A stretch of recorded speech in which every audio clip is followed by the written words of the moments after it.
We're here today to announce that the grand jury sitting here in our district has handed down a 12-count indictment charging Todd and also Julie Chrisley, along with another gentleman by the name of Peter Tarantino, with a variety of federal law violations.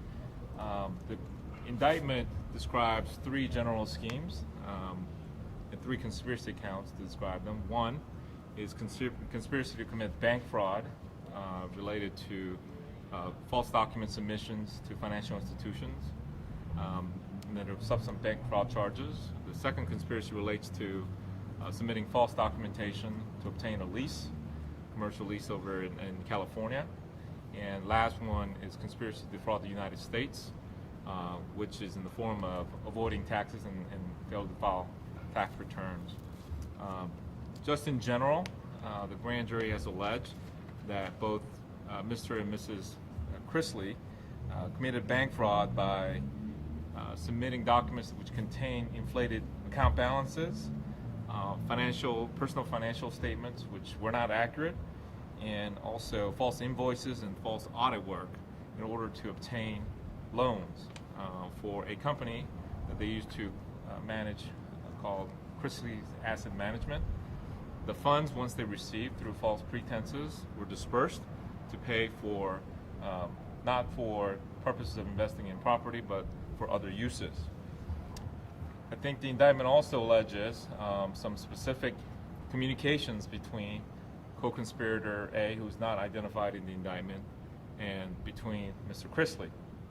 I'm aware of some social media posts by Mr. Chrisley denying that co-conspirator A, or this former employee, has done all that.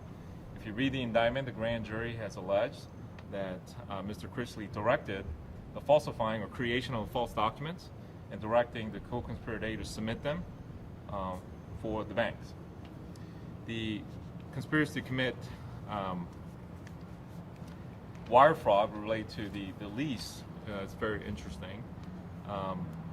There were literally, in order to create the false documents, the documentation was containing a higher balance in the bank account was cut out, placed over the actual documents, and then scanned and then sent to the person.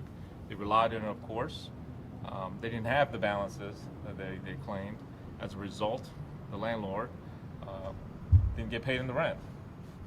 That occurred, of course, after 2012. Referring back to the Instagram post, I believe Mr. Chrisley has alleged that all this occurred in 2012 or before that. But if you read the indictment, and the grand jury has alleged, there's plenty of activity, fraudulent activity and criminal activity that occurred after that date. The indictment is very detailed about the manner and means which they committed these crimes. In particular, with respect to conspiracy to defraud the United States, it's clear that Mr. and Mrs. Chrisley were starring in a TV show, and they were compensated handsomely as a result. That money was hidden from the IRS. They had a production company called 7C Production, which was paid the fees that the TV station paid for the show.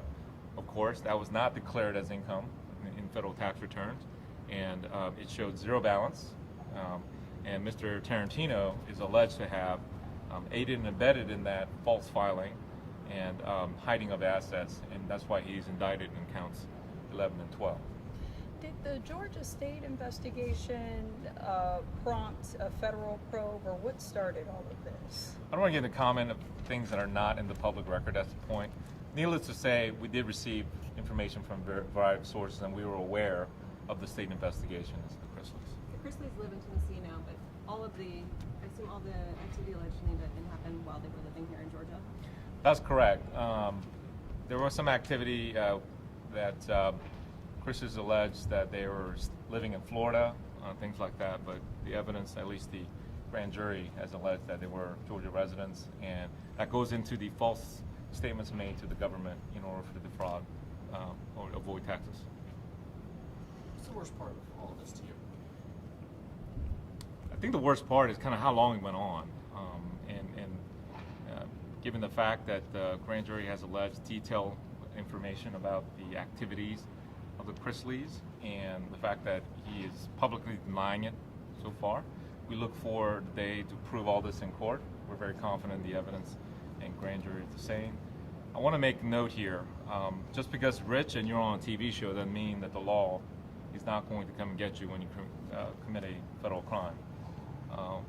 You know, the justice should be same for all. Doesn't matter if you're famous, if you have thousands, millions of followers. Facts are the facts, and if you did the crime, we look forward to bringing you to justice.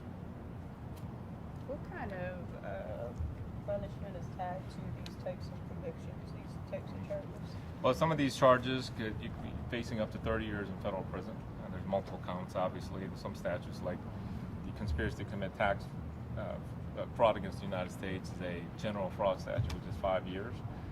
Generally, in these situations, the federal guidelines, sentencing guidelines, calculations result in a recommended imprisonment sentence, and we will be seeking an imprisonment sentence in this case. Okay. When can we expect to see the Chrisleys in court? We have communicated that they're going to turn themselves in to federal authorities tomorrow, and Mr. Tarantino is expected to turn himself in on Thursday. So I expect them to make their first appearance this week.